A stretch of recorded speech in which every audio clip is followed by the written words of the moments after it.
Hello, my name is Alistair Webster. I'm the founder of Freelance Success, and I've been a freelancer myself for 10 years now. And welcome along to the Freelance Business for Creatives event. I'm really excited to be here and happy you could join me. Today, we're going to talk about how you can differentiate your services as a freelancer, why you might want to do that, and how you can do that. If you have any questions about anything that comes up, please put them in the chat and I'll answer them at the end of the session. So let's get into it. Let's talk about how you can differentiate your services as a freelancer. And there are a lot of reasons why you would want to do that. I think all freelancers feel that there's a temptation to do every job they're offered, take every bit of work. It's hard to say no to things when you wonder where the next job is going to come from. But if you try to be all things to all people, then you're going to be speaking directly to nobody, and it's going to become really hard to attract the kind of work that you want to do and to make an impact. So I think this is a really important topic, because if you are able to differentiate your services successfully, then that's a chance for you to win more business because you'll be speaking to people who really want what you need and can offer. It's a chance to be a bigger fish in a smaller pond rather than a small fish in a massive pond. And equally, it's a great opportunity to start to build your own specific style. And when you have a style like this, you're going to attract more people towards you because people want what you can offer and only you can offer. So one of the first things that I recommend all freelancers do is to put some thought into what they want their vision to look like in the future. What do you want your business to be in 2, 3, 10 years? A lot of us creative freelancers skip this step because we just want to get straight into client work and we get lost in the flow of client work. We don't really have any direction or any strategy behind what we're doing.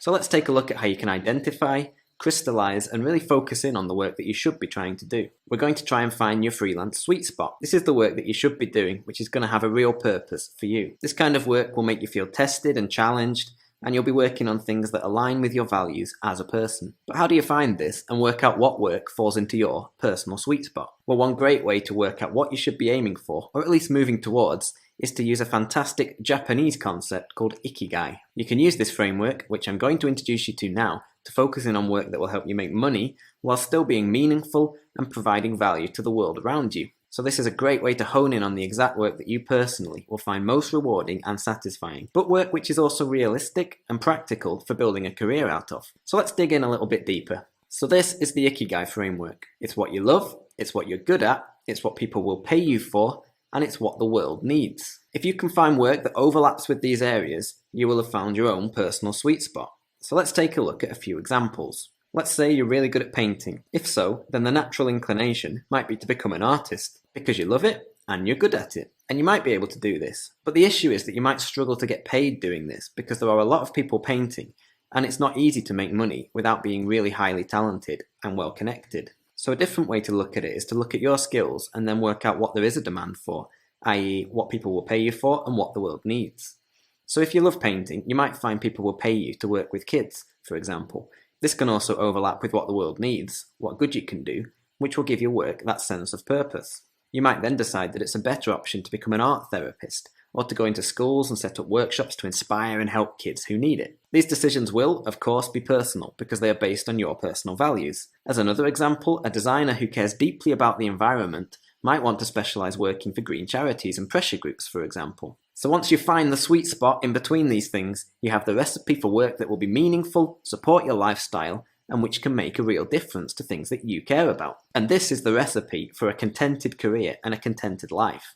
Now, excuse me for getting philosophical for a second, but it's worth remembering that most of us are not actually looking for happiness all of the time. Happiness is a byproduct. Instead, what we're looking for on a daily basis is purpose, feeling like you're making a difference to something larger than yourself. That's why the Ikigai framework is so effective, because it takes account of this. Of course, if you're talented enough, then being a professional artist could also be an option, because people might be willing to pay you, but only a small amount of painters can realistically pursue this and succeed. So taking a few minutes to think about these areas and finding your own sweet spot can be really productive and helpful for focusing you onto the work that you should actually be doing. You probably won't be able to tick all of the boxes straight away, and that's okay. But defining this now will give you something to aim towards as you grow. So Ikigai is great as it can help you to think long term and start to think about the end before the beginning. For most people, it's highly unlikely that you're going to be starting out doing your dream work straight away, work that you love, that you're good at, that people will pay you for, and which the world needs. For most of us, it's something to aim towards in the future. And I think having something to aim towards is really helpful as a freelancer. It can really help you develop an effective strategy to grow your business. So think of where you would like to get to, and then by doing this, you can start to trace a route back to where you are now. This is an exercise that helps you turn a fuzzy dream into a series of actionable projects, steps, and goals. So you can zoom in and out of your business while thinking about this, from your short-term goals to your medium-term goals, your long-term goals, and your greater vision. Do they all align? Do they all make sense together? It's a bit like that dreaded interview question, where do you want to be in 5 years? But there is real value in asking yourself that and taking the time to think about it. And even taking it further, where do you want to be in 1 year, 5 years, 20 years even? It's really good to think about this, but don't worry that you're being trapped or that the decisions you're making are irreversible. Of course, you can change course and pivot along the way. This just gives you a direction of travel, a destination to work towards. And it also gives you a benchmark so you can see the progress that you're making and notice times when you're getting stuck or moving in the wrong direction. But what should your long-term aims look like? Well, as we've said, the best place to look is at what has personal meaning to you. Because as a freelancer, you're at a huge advantage if your work has purpose and it means something to you personally. Because then it stops being work with all the negative associations that come with work and becomes something that you actually want to do. It may look like work to other people, but to you, it's not. So you need a big goal to strive for, one that aligns with your core values as a person. For most people, just making money is not really enough. But maybe you want to make money to give your parents a good retirement. Perhaps you want to give abandoned dogs a good home. Maybe it's having the freedom to travel the world. Again, this is personal and it should be, but it's what makes it all worthwhile deep down. This is really important because it's what will help to keep you going when times get tough, and it will keep you on track and working towards a future that you actually want. So by thinking about this long-term mission now, you're defining what success looks like to you personally. This is naturally going to help you to focus more while you're growing your business. When you have a decision to make, for example, you'll make it with this vision silently guiding you. It will be lodged firmly in your subconscious and it will stop you deviating from what you actually want and losing focus. I think this is a key mistake that most new freelancers make.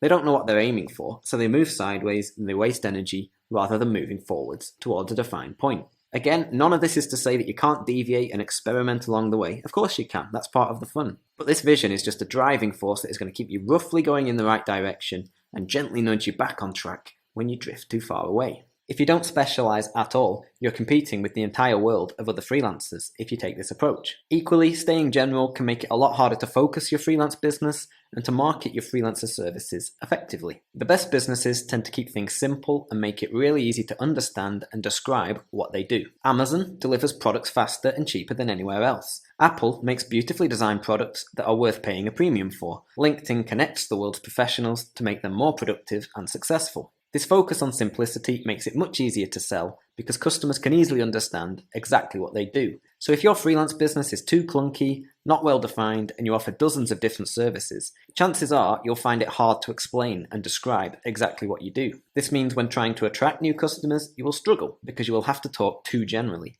So for most people, focusing on one area in particular is going to be far more fruitful in the long run. Because think about it, how many people will go onto Google and just search for a photographer? Not many. Most people are going to search for the words wedding photographer in my area. So if you've niched down into a specific area, you're far more likely to pop up and you're far more likely to tick the boxes that that person is looking for. And this is where you can also develop your own style. But I know a lot of freelancers are attracted to the freelance lifestyle because of the variety, because you get to work in different industries and on different kinds of jobs. But another step that you can take to differentiate yourself from the crowd is to give yourself creative limitations. By putting limitations in place, you'll find that you start to build a specific style that is associated with you, and then people will start to come for you when they want that style. So a really good example of this is Jack Butcher. He's a graphic designer who started posting on social media some visual representations of popular quotes and business sayings. But importantly, before he started, he set himself creative limitations. So all of his posts are black and white, they're very simple, very minimal, but they really communicate the message that he's trying to convey. And by limiting himself to this very specific, very simple style, it's instantly clear when you see one of these images that he's behind it. And he's been able to build a really successful business on the back of this, on the following that he's gained from posting these images. So sometimes less really is more. So don't be afraid to set rules and limit the scope of what you do, because it's a great way to develop your own style and stand out from everybody else. So the second really important thing to think about when you're trying to differentiate your services is the audience that you're trying to speak to. Again, I think it's really easy to cruise through a freelance career without really thinking about the kind of people you're trying to attract. Many of us just want to attract anybody who will come to us and who will give us some money to do some work for them. But the truth is, to grow your freelance business successfully, you need to know exactly who can benefit from what you do and your services. So it's important to start thinking of your services as the solution to a problem rather than just services. So take some time to think about what you do and what the actual benefit for your clients is. So maybe you're a copywriter who specializes in web sales copy. It's very easy to think of your services in terms of word counts. But in reality, what you're doing is providing great value to your clients. You're encouraging more people to convert and take the actions that they want. So in this case, you want to start positioning your services as a solution to the problem of not enough people converting or taking the action that they want. Maybe it's a sale, maybe it's signing up for a newsletter. So a really important step to take is to think about your audience specifically, get to know them. And the way you do this is by defining your audience. Again, I think a lot of us creative freelancers struggle with this because we try to aim at everybody. And why wouldn't you aim at everybody? You want as much work as possible. But the truth is, having a specific idea of exactly who you're talking to is going to be really helpful, especially if you are trying to market your services and attract more people towards your business, because it's really hard to talk to people and sell your services if you don't know who you're talking to. So the point is to think of your services as the solution to a problem that a specific audience has. And every freelance service is a solution to a problem. So take our copywriter example. So that copywriter's words are solving the audience's problem of not making enough sales. So once you know who you want to talk to and you've started to define your own style, the next problem that you face as a freelancer is convincing these people that they can benefit from working with you. And one of the best ways to do this and to really stand out from everybody else is to start using storytelling. I really believe in the power of storytelling because stories really resonate with people.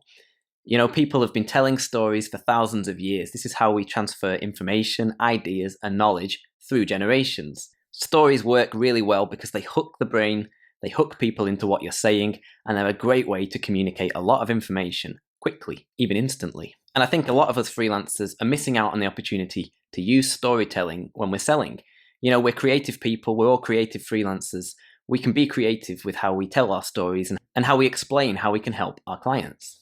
I think we all know that more and more people are going freelance. COVID, people are working from home, seeing the benefits of the freedom that comes with freelancing. And in the future, there's going to be even more competition for us to face. So again, storytelling can really help you stand out from the competition because people work with people. And if you can communicate more genuinely, more authentically, and get more of your meaning across to people, then you're going to do really well in the future. So we need to think about using storytelling in everything that we do, in our marketing, in our outreach, in our pitches, and in all the ways that we communicate with our clients. And you can start to use stories strategically. So let's get a little bit more specific about how you can actually use storytelling and what I'm talking about here to help your freelance business. So think about films and all good stories.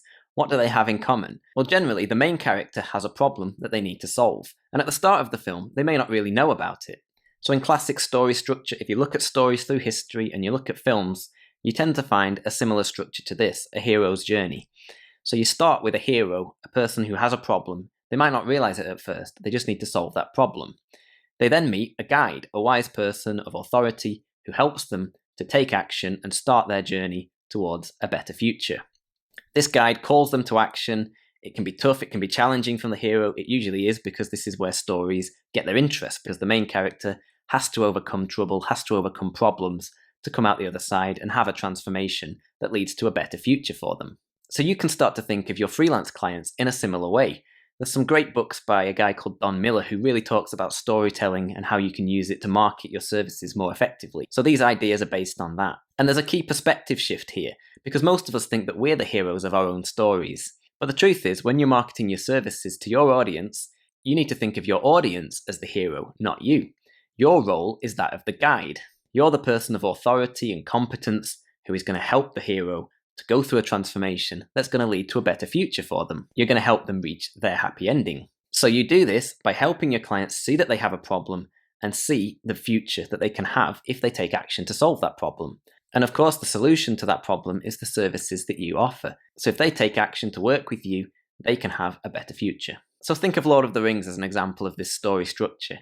You have Frodo, who's living his life happily in the Shire, but he doesn't realise that there are dark forces brooding and he's in trouble, until Gandalf shows up and tells him that he needs to take the ring to Mordor and destroy it. So you're taking the role of Gandalf, you're the guide, you have the authority, and you need to help your clients see that they actually have a problem. A lot of clients don't see the problem, even if it's right in front of their eyes. So as the guide, you need to be the friend, the wise person that they can trust, the professional who's going to help them solve their problem and have a happy ending. And of course, for this to work effectively, you genuinely need to be able to help your clients. which is why it's so important to find the right people to talk to do the audience identifying that we talked about earlier. So let's talk about how you can actually use this in practice. So as an example, you can use story on your website to help your clients understand quickly how you can help them and why they might want to work with you. So to quickly run through a way that you could do this, the first thing that you need to do on your website is capture their attention at the start with a nice header. You can sum up how you help them, the problem that you solve, and why they might want to work with you. And then it's important to have a section that shows them the dangers of not working with you. Maybe they're going to lose time, maybe they're going to waste time, maybe they're going to waste money, maybe they're going to waste effort. But you need to bring that to life for them, because otherwise they're not going to understand it. And this is where you can use your skills to bring to life that vision and help them understand that there is a threat to their business that you can help them with. So once you've introduced them to the dangers of wasting their time and wasting their money, you can then start to show them how you can help them and what the future will look like if they do choose to work with you and use your freelance services to solve their problem. You can show them the happily ever after. Maybe they'll have more time, maybe they'll have more money, maybe they'll be able to spend more time with their kids. Then you need to be able to show them your authority, that you're a trusted person to work with, a trusted advisor, you're good at what you do, and you can help them. And all of this is going to help them to take action, to trust you, to reach out to you, and begin their journey to a better future. You can demonstrate your authority with testimonials, show that you've helped other people, and show them that there is a plan for the future. So I hope this example shows a little bit of how you can use storytelling to further differentiate yourself from the crowd, because there's a lot of us out there, a lot of us freelancers, but the truth is often clients don't work with the most skilled freelancers. They work with the ones that they trust, they can rely on, and the ones that they have faith in. So if you can start to use more storytelling to show how you understand your clients' problems, how you can solve them, and to show them that you're on their side and you can help them achieve their goals, move forward with their business, and improve their lives, you're going to be in a fantastic position. Because most of us creative freelancers aren't taking these steps. We're not thinking about these kind of things when we're marketing and doing our social media, sending emails, pitching to people. But if you start to incorporate a few of these ideas, you're going to be in a really great place to stand out from the crowd, differentiate your services, and get more business. So thank you for being a part of this event, and it's been great to talk to you. You can find out more about me at freelancesuccess.co.uk, and you can connect with me on the event platform. I hope you enjoyed the rest of the speakers, and thank you for spending this time with me.